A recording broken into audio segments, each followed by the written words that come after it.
What does a contraction feel like? How do I know if I'm in labor? And what does the day of labor look like? Wait, is this normal? Hey, I'm Heidi. My best friends call me Hides. I'm a certified birth doula, host of this podcast, and author of Birth Story, an interactive pregnancy guidebook. I have supported hundreds of women through their labor and deliveries, and I believe every one of them and you deserves a microphone and a stage. So here we are. Listen each week to get answers to these tough questions. Birth Story, where we talk about pregnancy, labor, deliveries, where we tell our stories and share our feelings. And of course, chat about our favorite baby products and motherhood. And because I'm passionate about birth outcomes, you will hear from some of the top experts in labor and delivery. Whether you are pregnant, trying desperately to get pregnant, or you just love a good birth story, I hope you will stick around and be part of this birth story family. You guys, my book is out. It is out in the world.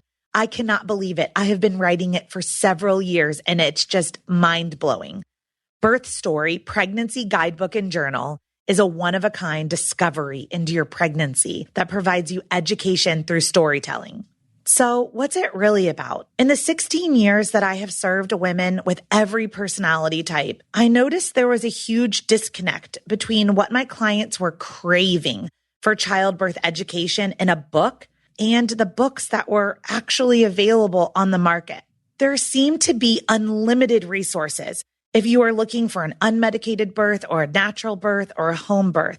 But there just weren't a lot of resources for my clients who were part of the 92% of women birthing in a hospital and very much open to medical interventions like an epidural, nitrous oxide, and opioid medications. So I wrote that book to fill the gap for you.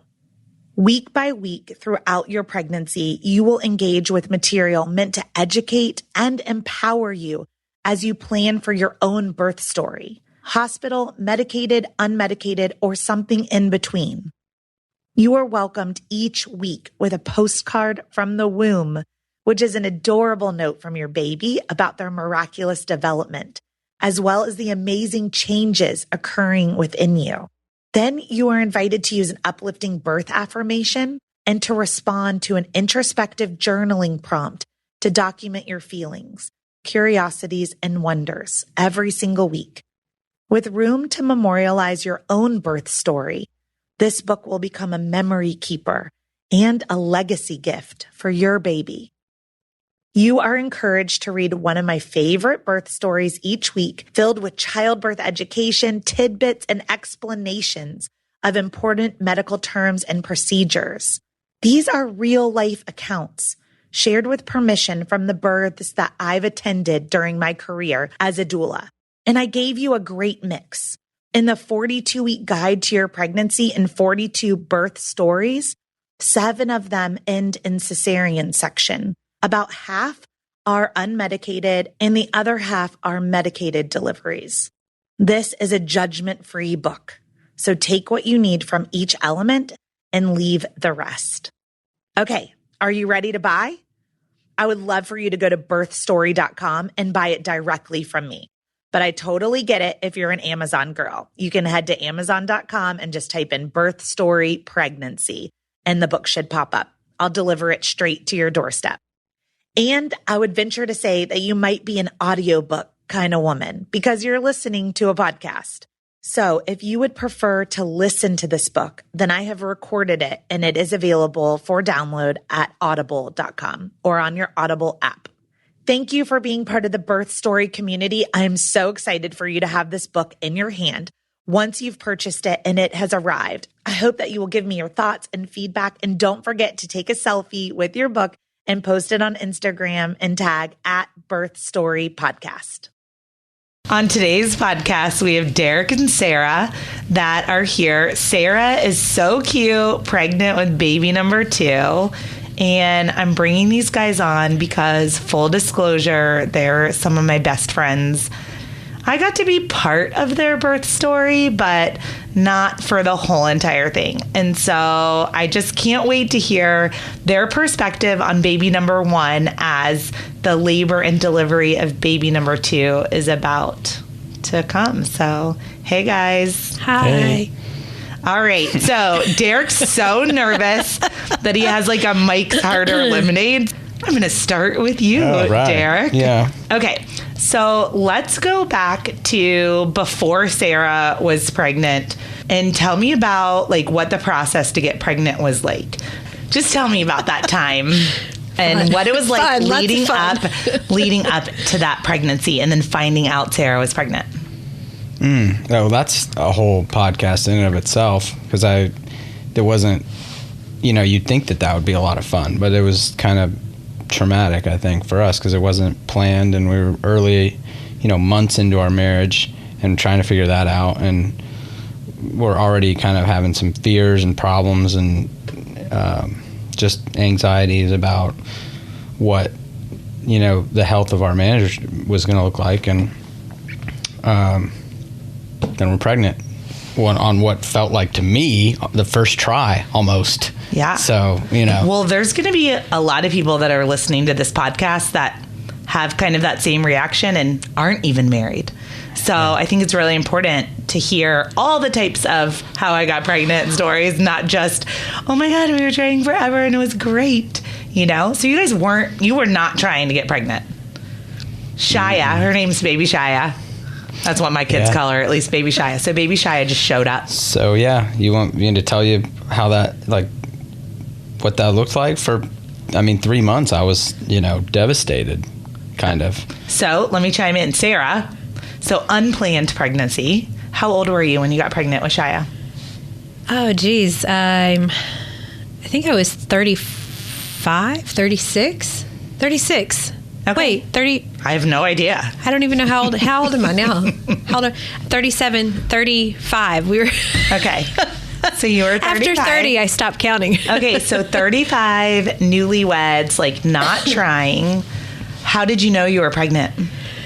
Oh, I felt terrible. Right away? Oh, yeah. I felt terrible, and my breasts were enlarged and really tender, and that was probably, oh, goodness, a couple of weeks. Did you have a regular period that you missed? I did, yeah. Okay. So did you tell Derek right away? How did that work? I did not. I took the exam one morning before we went to church. Okay. And I was in utter shock. And I needed several hours to just ingest the new material that my brain is receiving. And I told him after church. Okay. So you knew for a couple of hours. Yes. That's pretty good. You told Derek. I did. Now he's telling us right now that this was kind of shocking to him. But what was his reaction? How did you perceive his reaction at the time? I honestly can't remember, because I think I was so stunned. I was so shocked that it was happening as well, because it definitely wasn't planned. And I don't think I was really grounded in the new material that was coming across my way. And so it took me a while to absorb that this is really happening. So I don't think I was fully mindful of what was going on for him. I'm okay, you didn't really care. Yeah, no. At that point, that makes sense. At this point, you said you were feeling awful, but had you vomited or anything early on? So probably the first several months, I was very sick, nausea, vomiting, just felt terrible. So yeah, some of the physical symptoms were starting at this point, and I think I was only a couple of weeks along, but I just had the physical symptoms and then missed period, and then you take the test, and it's yep, okay. She's here. Now, how many did you just take one test, or did you take multiple tests? One test. Did you later go back to the store, or did you just believe the one test? I believe the one test, and also what I was feeling in my body. I'm I know. Yeah, this is so different. Yeah. Okay, yeah. So, Derek, you were kind of shocked. Both of you guys were shocked. So, what did the next couple of months look like as you accepted the pregnancy and Sarah wasn't feeling good? From a dad's perspective that wasn't expecting to have a baby right then, And on top of it, your wife was not feeling good. So just raw. What were those couple of months like? Brutal. It was just not good. I wasn't a dad. A lot of people say, well, dads don't become dads until the day they hold their child. But I don't think that's true. When you start to see the physical effects, and if you have a good relationship, I think that, it's pretty real. But it wasn't real to me. And, being somebody who always was kind of like, I won't say like a passionate pro-life person, but that argument made sense to me more and still does. But,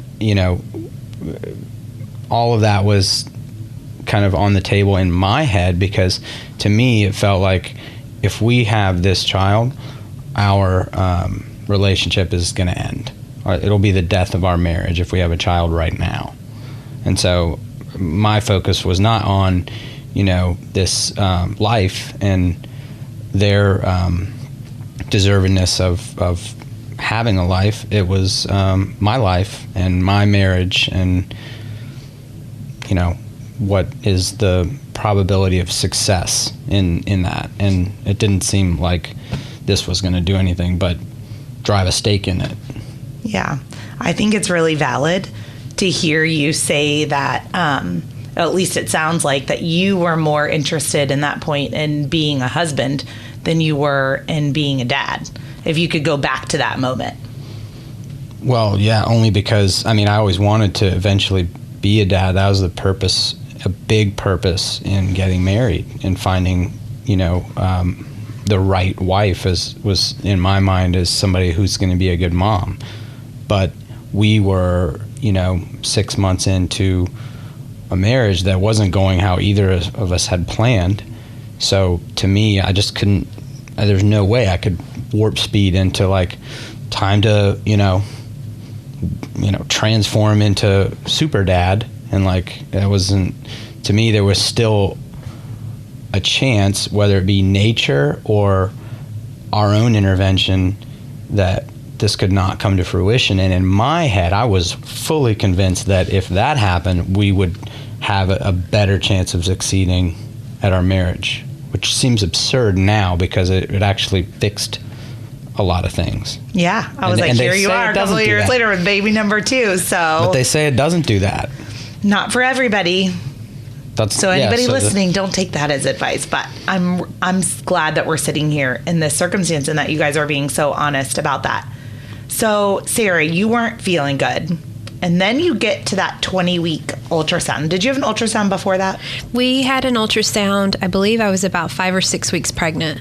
Okay, and at that point, did you get to see the heartbeat? Oh God, yeah. Okay. I heard her, and I saw her on the ultrasound screen, and it just was amazing. And Derek, were you at that appointment? Was I? Yes. Okay. So, do you remember, did that change anything for you? Like seeing the actual baby and the heartbeat? No. Okay.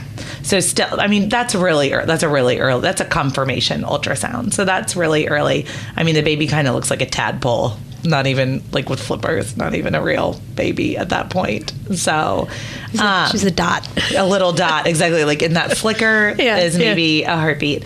Okay, so let's fast forward to about like 13 weeks. If I remember correctly, did you get the blood test done for gender? I did. It was I want to say like the 16th week, probably. Okay. 15th, 16th. So just early confirmation. So how does that, I didn't do that. So what does that look like?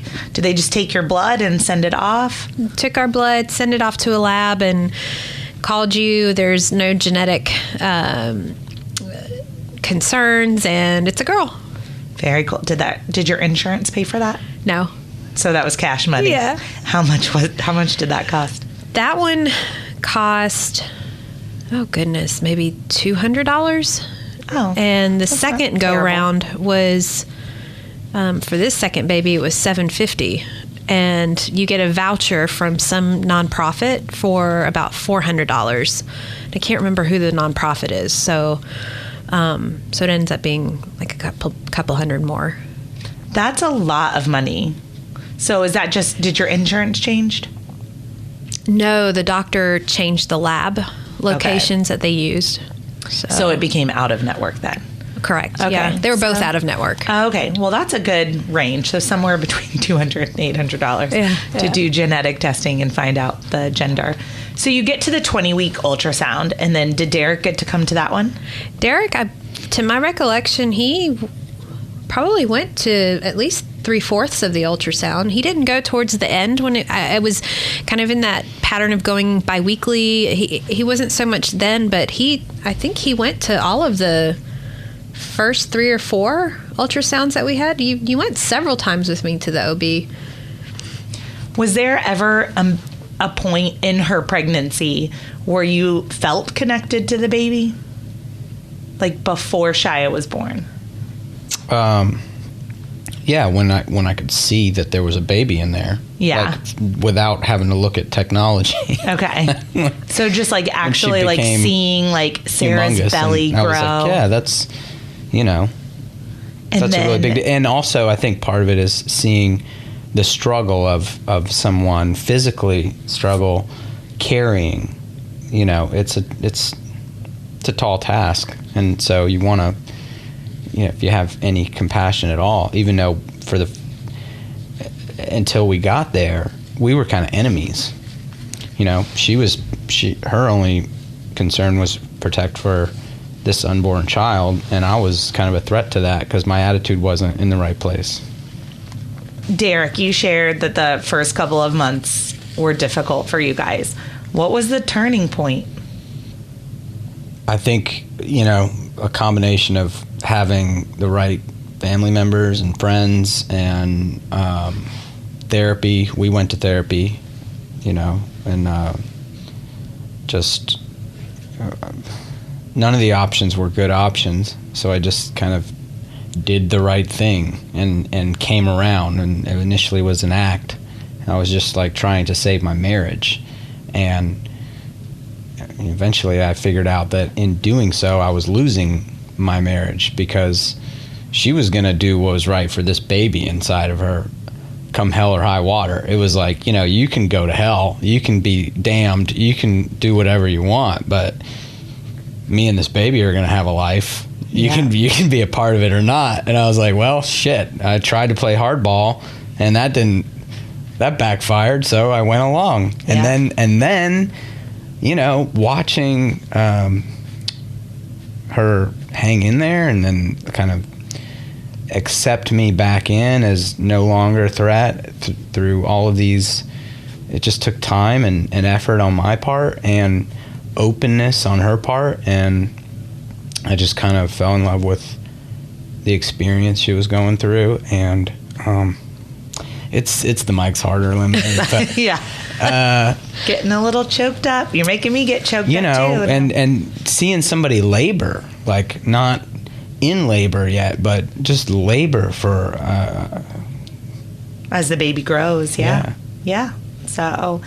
So this is like such an interesting dynamic because I'm just like watching like Sarah's sensitivity, like to hear this story, but also I'm sure this is bringing back a lot of feelings for you. And I wanted to just like sit there for a minute because for moms, we 100% are moms from like the moment we find out that we have a welcomed pregnancy or that we're going to welcome that pregnancy. And especially when it's the first time, like there's totally a shift with the way we see our partners. And I think up until that moment, like your partner is sort of your number one. And then there is this shift where it's like my body and my baby are number one. And he clearly, Derek knew and understood that. And so, Sarah, I just wanted to hear from you a little bit on what it was like for your body. Like you were sick, but like your body was changing, your body was growing. Like there was part of you that was probably like, I may or may not be doing this on my own. Just kind of tell me about what that was like for you to watch your body change and see your relationship shift. So it was a struggle and a half for me because I'm the kind of person, I'm on the go, I get things done, and pregnancy was probably one of the greater learning lessons for me in life of slowing down and being more open and receptive to things in life. I was not ready to accept the limitations of my body. At that point, I was used to running miles. I was used to working really hard, putting in many hours. And then when you're pregnant, there's so many physical limitations that you have. So that was a really hard thing for me to accept. And I'm struggling with that with this pregnancy too. But it was also an amazing learning lesson for me in life in taking things slow, and you don't always have to be so achievement oriented. So that was hard. That was something to juggle. And then the other thing is when I finally got out of first trimester and was feeling better and was seeing my belly grow, that was just a really cool and wild experience to me. And so the second trimester was definitely my friend. Do you remember when Shia, like you felt Shia start moving and kicking for the first time? I was about 18 weeks, I think. Okay. And it was pretty damn cool. Yeah. And then as she's growing, and I feel like the second and third trimester, you're just growing so fast, and you observe it even more at that point, and they're just moving all around constantly. And so it was really cool to feel a human inside of you. So I've never experienced that before. Yeah. So now, today, how many weeks pregnant are you right now? Wednesday, I will be right at the 7 months. So is that 28 weeks? Mm-hmm. So you're getting ready to transition into that third trimester. And how are you feeling right now? Because you look amazing. I feel huge and uncomfortable. For everyone listening, she is not huge. Uncomfortable baby. So, and I've had to slow down even more. So again, another learning experience in slowing down in life for me. Yeah. Somebody told me recently that the journey to parenthood, sometimes it comes when you're trying to get pregnant, like that you learn the lesson that we are in control of nothing. And then sometimes we get pregnant easily or when we're not expecting to. And we learn that we're not in control. And then other people say that they learn it while they're pregnant and their bodies are growing and they can't do the things that they once could do. And then when all that goes smoothly, well, shit, you learn that lesson in parenthood. So it comes. So I thought that was really neat to see, like, you know, like sometimes we get that lesson really early. Yeah, I'm definitely in the third category. Yeah. I have to be in it. Yes, to have it. Okay, so let's kind of jump forward to the end of your pregnancy. Were you guys in a good space? Your marriage, was it in a good space by the end of your pregnancy and by the time your labor was approaching? From what I can remember, I think we had gone through a series of couples therapy, and I think we were in a much better place at that point. Yeah. Yeah, I agree. Okay. Now, I would probably chime in and agree, because labor will kind of dig into the deepest part of your soul and kind of bring out a lot of emotions. And if you go into your labor not in a good place, your labor and delivery are going to reflect that. And I think that you had a beautiful labor and a beautiful delivery, and you guys were very supportive of each other. So it's awesome to hear that you kind of moved through this difficult circumstance, did all the things. Like, how many people don't go to counseling and don't go to church and don't talk to your friends? So like, and don't talk to each other. So like, did all the things, put the baby up here on a pedestal where she belongs, and kind of moved together. And now let's talk about like the day you went into labor, because it was awesome. And I want you to tell everybody all about it. So my doula Heidi. Yeah, there you go. So Derek, you start. So from your perspective, what did it look like, the early beginning stages, like when Sarah was like, okay, this is happening?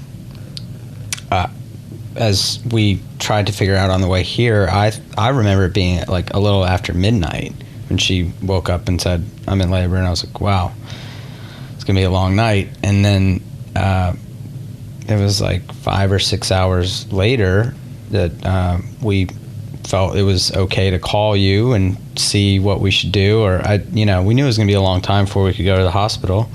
So I think it was, around 6-7 o'clock hour that we called you, and you came over and helped her just kind of hang in there, walk around, take a bath, and but it was, her pain tolerance is not the greatest, so I think that those first what do we call them again? Contractions. Yes. As Derek's moving his hands in and out around his belly. So yeah, it was intense. I mean, I could tell something big was happening, and but I also knew from all of your coaching and that it was still going to be a really long time before we could go and do anything about it. So I just tried to stay calm and act like this is exactly what's supposed to be happening and wait for you to get there. So Sarah, do you agree with the midnight timeline? Like, what was the conversation in the car coming here? Roughly in around that time. Okay. So what were the first signs of labor for you? It was just cramping. Okay. In the back, in the front, like where do you remember just feeling all it? In the lower abdomen and lower back. Okay. Some people describe it as like a really bad period cramp. Yeah, it was. I remember the word I would use for it. It was an annoyance to me. Okay. Yeah, an annoying little cramp. So were you able to go to sleep that night? I wasn't. No. So you were up all night. Yeah. So to anyone who's listening, go to sleep in early labor or try. Yeah. So how did you just lay down in bed? Like, what did you do from midnight until 7 a.m? Well, I remember going upstairs to the guest room and just kind of flipping back and forth, and then finally just going down. I recall it being about 4:30. I'm not sure what you remember, Derek, but it was just getting worse, and I felt alone upstairs, so I just wanted comfort from him. So then you came back down. A lot of women will say that they want to be alone at the very beginning. Yeah. Just kind of get like their mind centered. And then at some point, then we reach for, support. So all of that like naturally makes tons of sense. Yeah. Do you remember early labor, like how far apart your contractions were? I have no idea. Okay. So I didn't know if you remember. So around like 7 o'clock in the morning or so, like I remember I got there. But how did that day like unfold for you guys? I mean, I was thinking that given she was having some sort of contractions, whether or not she felt like it was officially going into labor or whatever, around midnight, and then we were up all night just waiting for the appropriate hour to call Heidi and get you over there. And then you got there, and in my head I'm thinking, okay, so we've been doing this for 6, 7, 8 hours now. There's no way possible that we're still going to be doing this and at the hospital when the Panthers play on Thursday night for the first game of the year. So my head was a little bit there. I was like, this is great timing. We're going to knock this out, get home, and have our new baby and, have a lot going on. But the game will be on in our home. And that wasn't how it panned out.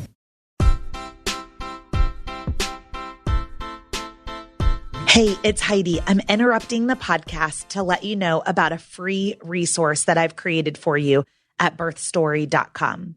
All you have to do is go to birthstory.com and then click the tab that says The Workbook. Once you put your email address in, an entire resource library of all of my secret sauces are available to you for free as my thank you for listening to the Birth Story podcast and being part of this community.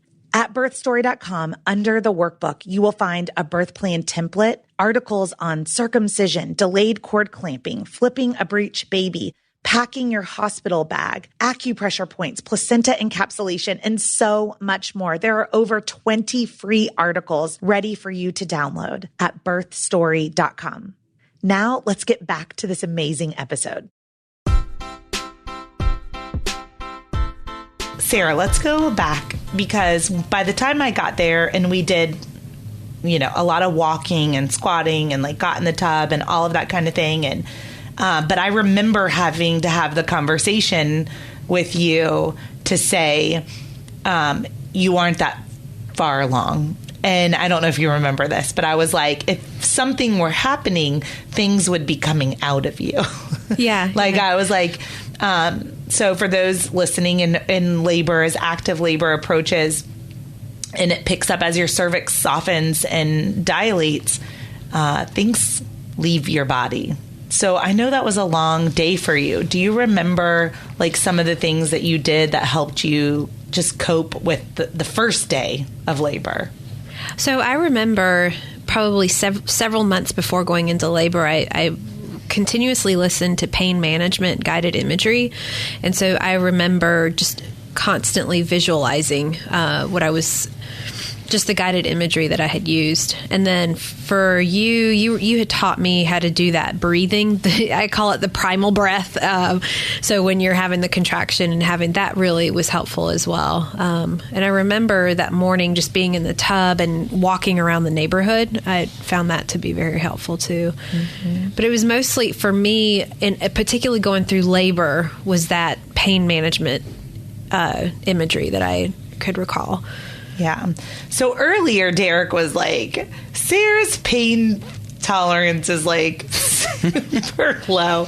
I wanted to strangle you, I'll be honest. I don't know how Sarah feels about that. But from a doula's perspective, who's seen a couple hundred women deliver their babies, like, Sarah is, I mean, you handled every single contraction, like, so in control and so calm that I would say quite the opposite, that her pain tolerance is quite high. I kind of agree with that. Now that you put it that way, I guess that where that was coming from is the fact that I know how she feels at all times. Yeah. I am made aware of how she feels and if it's subpar in any way. Yeah. So, but that's to say nothing of the degree of pain in which she can tolerate, because you're probably right about that. Yeah. So Sarah was verbalizing that she was not comfortable, right? Right. But like if it's hotter than 76 or colder than 68, then it's either freezing or just smoldering volcano of death. Yes. Especially when you're pregnant. How dare you put the thermostat above 70 ever if a woman is pregnant. Maybe even 68, I would say. No need to go above 68 during pregnancy. Oh my goodness. Okay. So at some point that evening, what happened? I know we decided to transition to the hospital. It had been almost 24 hours of labor at that point, and really, I could tell that things weren't kind of progressing to that next stage of labor like I would like to see them unfold. I remember being in the car. I think it was around lunchtime that we were going to the hospital, and it was terrible. I had the worst contractions in the back seat, and I remember being hunched over the back seat, and Derek was just so focused getting us to the hospital. And I believe you had arrived at the hospital before we did, because I remember walking in with you so Derek could go park the car. Yeah. And we went to triage, and I remember the most disappointing thing in triage was when she checked my cervix, and it was only 1 centimeter. Yes. And I was pretty devastated.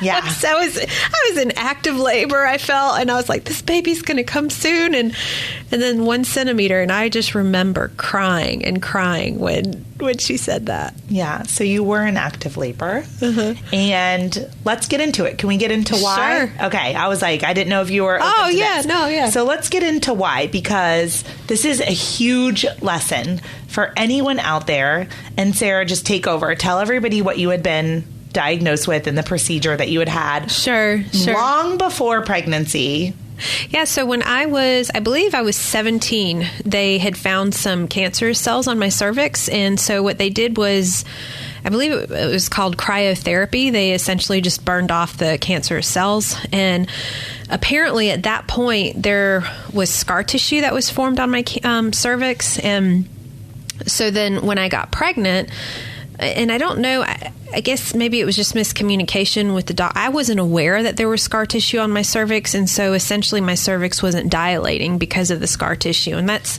the extent of what I know with what was going on with my innards. Yeah, and there is another procedure also, the LEAP procedure, and that's I think where they actually cut a part of the cervix out, sure, and to get the cancer cells out, and that can also cause scar tissue. So it's really important, if anyone's listening that's had either of these procedures done, and here it is 10, 15 years later, and you don't even think to remember that happened, it can have a significant impact on your labor. And so at that moment, they were, telling you that you were only 1 centimeter dilated, but you had been having really strong, hard contractions for a long time and clearly were upset. At that moment, I'll never forget, I felt like all of my willpower just went out of the window, because I felt like I was using this visualization and I was trying to be tough and I was trying to push through the contractions. And then it was just so discouraging for me to hear that you're only 1 centimeter dilated. I had this thing in this thought in my mind, like, oh, I have to be 8 centimeters, or I have to be pretty progressed. And then when I heard 1, I'm like, no, this can't. She needs to get back in there and measure again. So yeah, and I guess at that point, what helped me through that is, I remember you mentioning to me before, when we had met before labor, to keep an open mind. And that was another thing that I had been meditating on for a while, before going into labor, like several months before going into labor, of I am going to choose to go through this experience with an open mind. So this is what I would like to happen, but if it doesn't, I'm just going to try and go with it. So that I had to remind myself in that moment to think back to that. Yeah. So Derek, we get checked into the room after triage, and you get delivered the news too that Sarah hasn't really progressed that much. What were you thinking? I know that she appeared to be in a lot of pain, and so it felt like it should be close, like to the end. The more severe the pain gets, she couldn't even hardly walk she couldn't walk to the room. I guess they did the wheelchair thing, and to me that meant it should be near the end. So that's hard to hear. Yeah. Sometimes it's really hard to be a doula for your friends too, because I remember having a moment with you guys that I don't have with all my clients, because there's a difference between pain and suffering. And I think that when they delivered that news to Sarah, she had been so strong and was like, oh, rocking this natural childbirth. But then she hit this wall that she had absolutely no control over, and that nobody had pre-warned her that this was a possibility. And then when you said, like, you just felt defeated, I felt that with you too. And I remember having the conversation with you about using the epidural as a medical intervention, to be able to get maybe out of suffering, so that you could go back to a space where you felt strong and confident and rested for the rest of your labor. And I remember the doctor explaining to you that the procedure that needs to be done, which is massaging the cervix to break apart that scar tissue, would be much more comfortable with an epidural.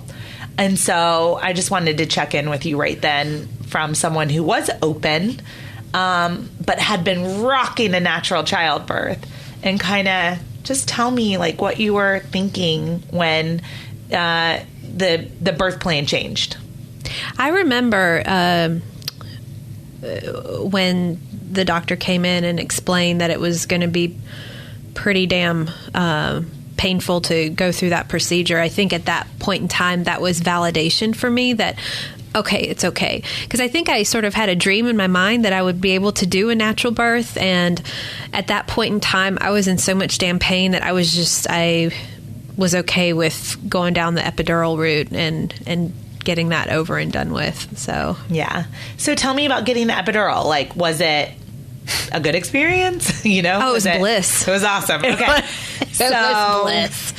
Do you remember it? Like the anesthesiologist coming in and kind of what they did to place the epidural? Because I do. Some people listening are like interested in getting an epidural, but don't know what that looks like. Yeah, I felt like it took a while for him to come in, but I have to say that with a grain of salt because I was in so much pain at that point. So I really genuinely don't know how long it took for him to come in, but it was pretty fast acting. They had to give me 2 epidurals because I could still feel half of my body I could still feel. So I think, and Derek, you might be a better... Yeah, I just remember when he said that this procedure is going to be worse than childbirth, so I would recommend.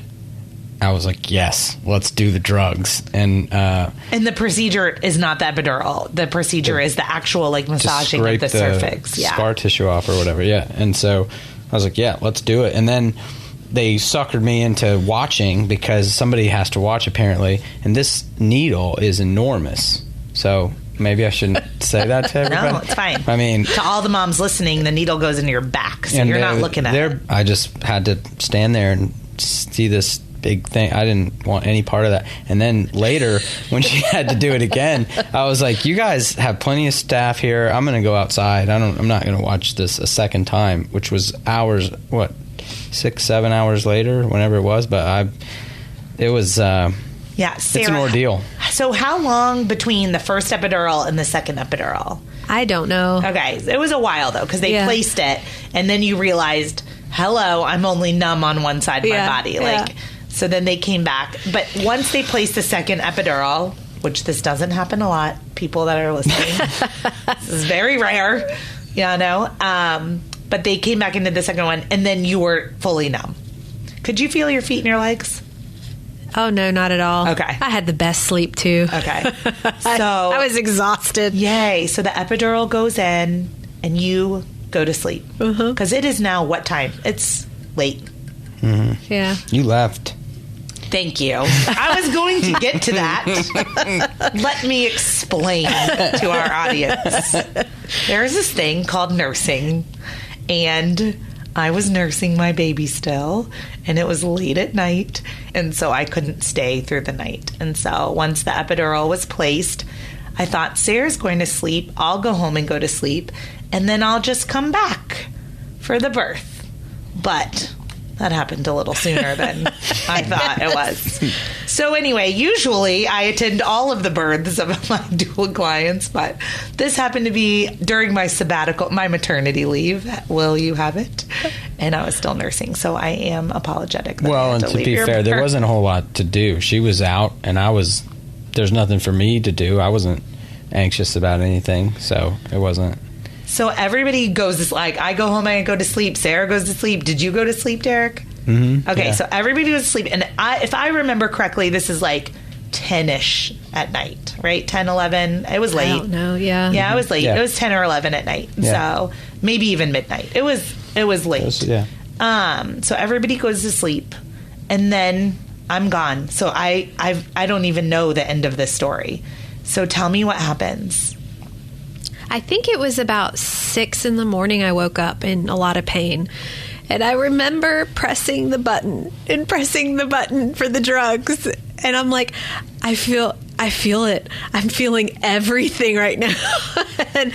and I remember the nurse came in and I said, I'm pressing the button and I'm in so much pain. And she's like, baby, we had to cut it off so you could feel your contractions. And I'm like, no, turn it back on.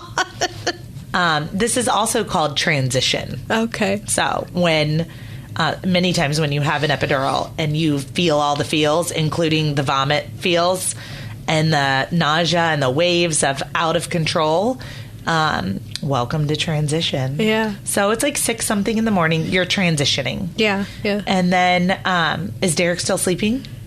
Oh, no. No, you're wide awake? Oh yeah, I only sleep 6 hours a night on a regular night, so I was up at 5.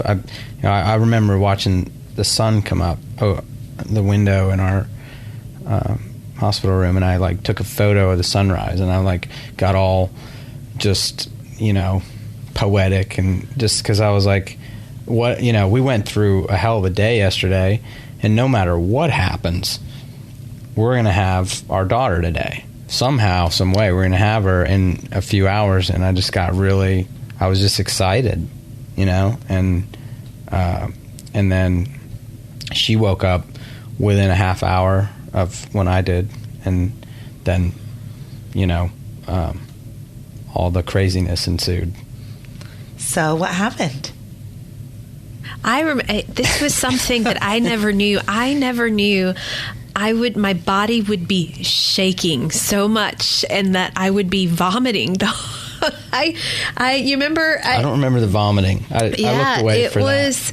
I remember someone holding a plastic cup, and I was shaking, and then the doctor would say push, and then shaking and turning my head to vomit, and I think I only jumped in there to like hold hands and do what you're supposed to do when it got when it was like near the end, and it was clear that I was needed. I remember you holding one of my knees back. Yeah, once it was like, I knew we were seconds or minutes away at the most. I was in there. I was like, oh, I'm going to experience this. Yeah. Because, was anybody else in the room with you guys besides the medical staff, like any family couple members? Nurses? No, it was just T and I. Okay, so just the two of you guys. Okay, Derek, did you watch? Like, did you look down there? She still can't believe it because I'm so, kind of modest, and like I hate just anything fluids. and this is how it's done. I didn't design it, and I want to see, this is my one chance. So I love that you watch those. Sarah, did you have a mirror? Did you watch? I didn't. Okay. I didn't. Because sometimes, like, they'll have you feel the head as it's coming out or look or anything. So did you just have your eyes closed while you were pushing? Well, the whole time I was pushing, I was doing my visualization for pain management, and it worked. And I was so damn tired. So tired at that point that I just wanted it over and done with. Yeah. Well, there was one point that it was just an incredible burning sensation, and I remember my best friend telling me that it was Derek.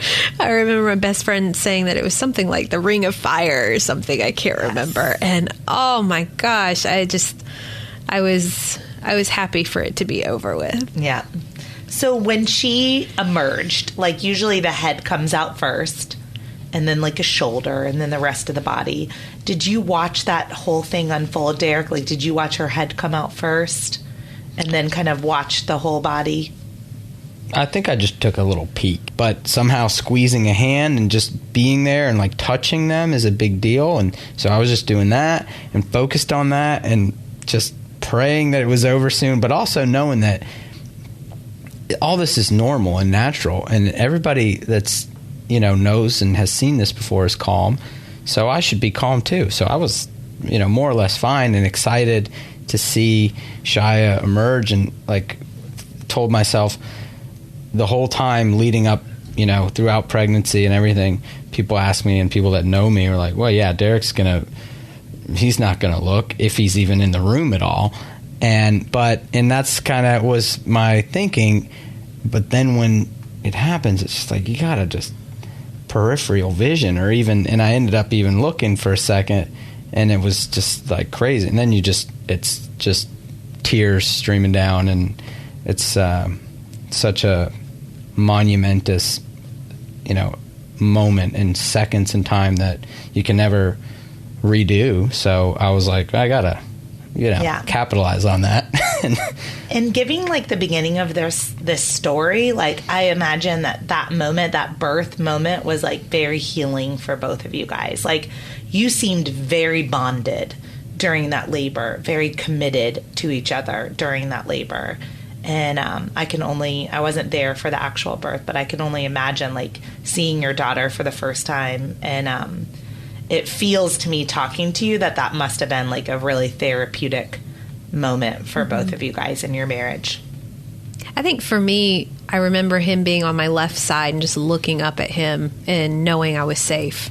That was the therapeutic healing for me, that he is in this with me and things are just really terrible and painful right now. And he is right beside me, holding one of my legs. Yep.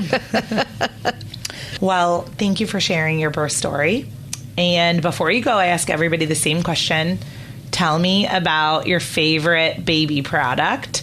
So if somebody was pregnant right now, well, you're pregnant right now, and you're like going on baby list or doing your registry, like what is something that is like a must-have that you want to share with other parents?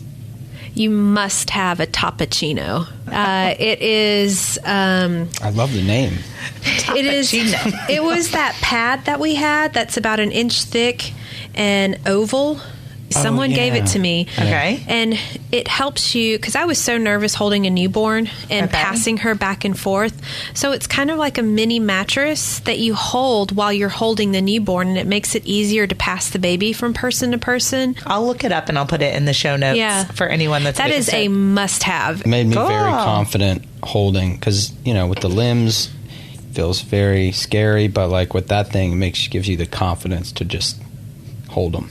And I would say, for what it's worth, the experience, sharing it the first time with you, even while you were juggling others, that it was more of a business relationship with. And I'm sure by the end of it, they're all personal relationships. But you chose to be our doula because of our relationship and had a lot to juggle. And then, doing it again this time around, it's really, I don't know, it just means a lot for somebody to go through it with you that is very passionate and interested and curious in a genuine way. And so I just think it's great that you do this and that you care so much about it, that you do a podcast to sit and talk about it for people to listen to and learn from. And it's an honor to be here and do this and talk about it with you. Thanks. Yes. I'm so excited to be at your birth too. And you have to promise me that you'll come back in May and tell everybody about baby number 2. Yes. Yay. Thank you. All right. Thanks, Heidi.